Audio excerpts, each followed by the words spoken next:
マさんが転んだ。ギレ。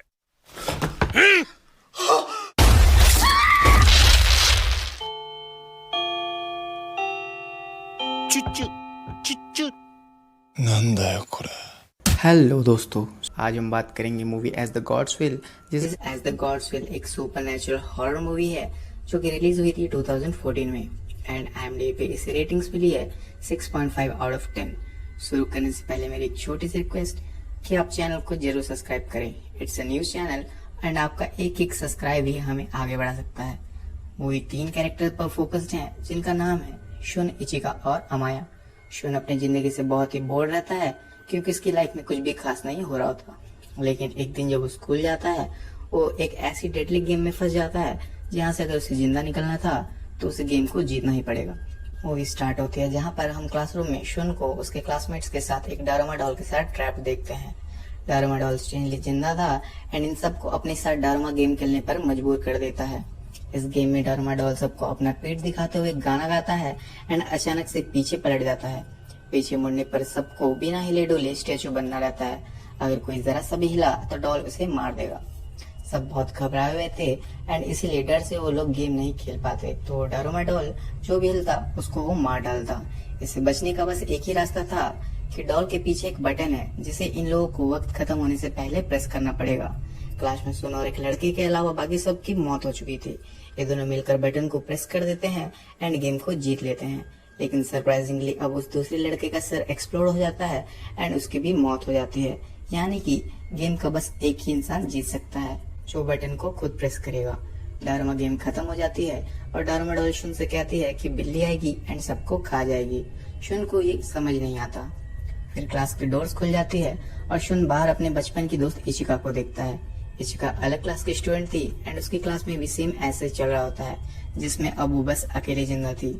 अब शुन और इचिका स्कूल से बाहर निकलने की कोशिश करते हैं लेकिन सारे रास्ते बंद थे।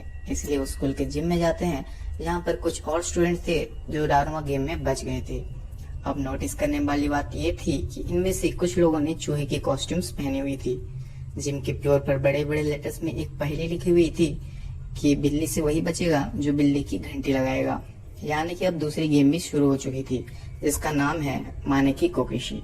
जिम की फ्लोर में से एक बड़ी सी बिल्ली बाहर आती है एंड सबको एक एक करके खाने लगती है। शुन नोटिस करता है कि बिल्ली उन्हीं को मार रही थी जो उन्होंने चूहे की ड्रेस पहनी हुई थी। वो सबको जल्दी से ड्रेस उतारने को कहता है। बिल्ली अब शांत हो जाती है लेकिन कुछ देर बाद बिल्ली फिर से दोबारा इन पर हमला करने लगती है। शुन और निचिका को एक बेल नीचे मिलती है जिन्हें इन्हें बिल्ली के गले में लगी हुई रिंग के अंदर डालना था। ऐसा करने पर ये लोग दूसरी गेम भी जीत जाएंगे। इनमें से एक लड़का जो बास्केटबॉल में बहुत से स्किल्ड था वो बेल को रिंग में फेंकता है लेकिन बिल्ली बेल को अपने हाथों से रोक लेती है। शुन और इचिका मिलकर एक प्लान बनाते हैं जिसमें ये लोग बेल को एक बास्केटबॉल में छिपा देते हैं। शुन और इचिका अब 2 बास्केटबॉल बिल्ली के रिंग में फेंकते हैं जिससे बिल्ली कंफ्यूज हो जाती है। शॉन बेल को रिंग में ऑलमोस्ट डाल ही देता है कि बेल रिंग से टकराकर रिबाउंड हो जाती है। तभी अमाया आकर बेल को रिंग में डाल देता है। क्योंकि बस इचिका, शॉन और अमाया ने ही टास्क को पूरा किया रहता है, बिल्ली उनका ही नाम लेती है एज विनर्स।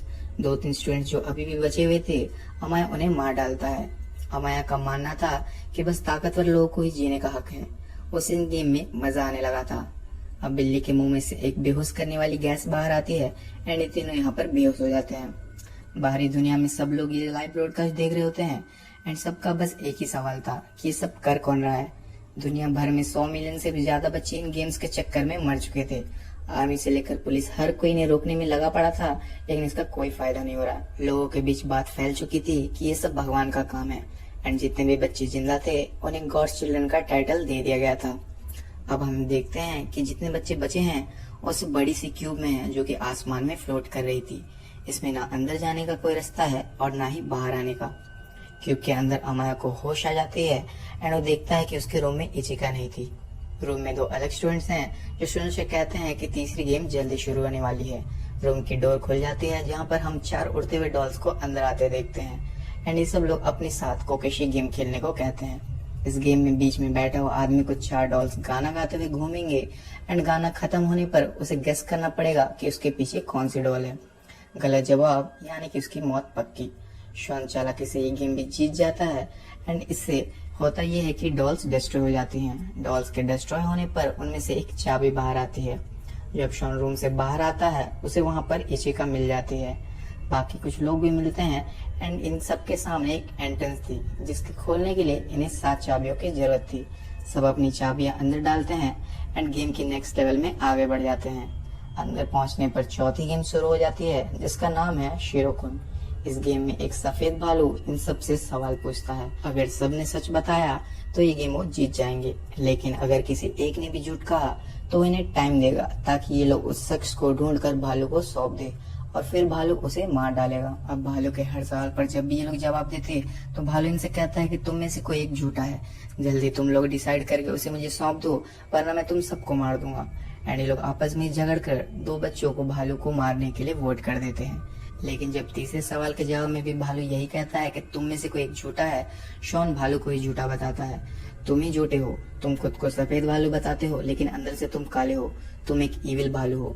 इसी के साथ भालू पिघल कर यही मर जाता है एंड ये 5 गेम के फाइनल राउंड में पहुंच जाते हैं। आखिरी गेम में मार्थियोस का डॉल्स बाहर आती हैं जो इन्हें गेम्स के कुछ रूल्स बताती हैं। नेक्स्ट गेम का नाम था किक द कैन। स्टिक्स की मदद से ये लोग लॉटरी करते हैं जिसमें अमाया को सबसे छोटी स्टिक मिलती है। इस गेम में इन 5 में से कोई एक डेविल बनेगा एंड बाकी 4 उससे छुपेंगे। सनसेट के पहले इन बाकी 4 को डीमन को हराना है, यानी कि उन्हें कैन को लात मारकर अपनी जगह से हटाना है। लेकिन जो भी कैन को लात मारेगा वो मारा जाएगा, यानी कि बाकी तीनों को बचाने के लिए किसी एक को अपनी सैक्रिफाइस देनी पड़ेगी। सब लोग अमाया से छिपने लगते हैं लेकिन अमाया 3 स्टूडेंट्स को पकड़कर बंदी बना लेता है। अब बस शोनी अकेला बच जाता है जो कि शाम होने से पहले एक लोहा का आर्मर पहनकर बाहर आता है ताकि अमाया उसके चेहरे को ना देख पाए। गेम के रूल्स के मुताबिक अमाया जब तक किसी का चेहरा ना देख ले उसे बंदी नहीं बना सकता। शुन ने जो आर्मर पहना था वो बहुत ही भारी रहता है, इसलिए अमाया शुन के फेस को इजीली रिवील कर देता है। लेकिन शुन अमाया के हाथों में लोहे की जंजीर बांधकर समंदर में छलांग लगा देता है। अमाया भी इससे बिल्डिंग के एज की ओर खींचे चला जाता है एंड खुद को बचाने के लिए शुन को ऊपर खींचने लगता है। लेकिन शुन आर्मर से बाहर निकल जाता है एंड बिल्डिंग की दूसरी ओर से ऊपर चढ़ जाता है। अमाया देख लेता है एंड दोनों कैन की ओर भागने लगता है। शुन कैन को किक कर देता है लेकिन यहाँ पर कोई भी एक्सप्लोजन नहीं होता, वो दोनों अब भी जिंदा थे।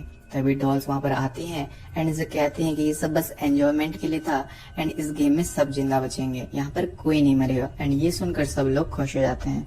डॉल्स उन्हें खाने के लिए आइसक्रीम देते हैं एंड लोग खुश होकर आइसक्रीम खाने लगते हैं। तभी शुन नोटिस करता है कि उसके आइसक्रीम के स्टिक पर विनर लिखा था।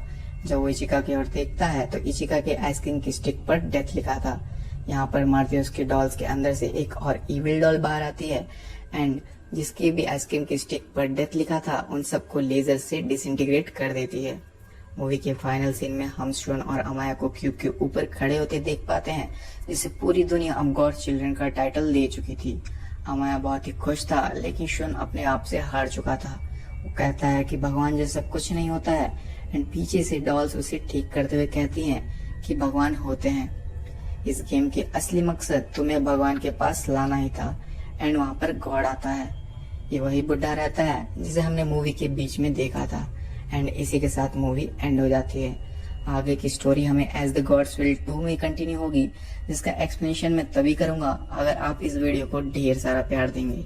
अब एक्सप्लेनेशन की बात करें तो एंडिंग में हम जिस बूढ़े आदमी को गॉड कहकर जान पाते हैं, दरअसल इस गॉड का नाम है कामिनो कोजी कामिनोमोरा। कामिनो कोजी बहुत पहले एक इंसान हुआ करता था जिसे माना नाम के एक गॉड ने जबरदस्ती पावर देकर उसे भी गॉड बना दिया था। कामिनो कोजी अब इस दुनिया में से उब चुका था, इसलिए वो गेम्स कंडक्ट करता है ताकि उसकी जगह एक रिप्लेसमेंट ढूंढ सके एंड उस बंदे को गॉड बना सके। रिलीजियस वे में इन 5 गेम का असली मकसद भी यही है कि आपको गॉड की ओर लीड करे। मतलब ये 5 गेम आपको भगवान तक पहुंचाने के लिए एक सीढ़ी का काम करती है। तो आपको एक्सप्लेनेशन कैसी लगी मुझे कमेंट्स में जरूर बताएं। जैसे कि आप देख सकते हैं कि मैं सब नया सीख रहा हूँ, तो प्लीज कोऑपरेट। तब तक के लिए थैंक यू एंड बाय।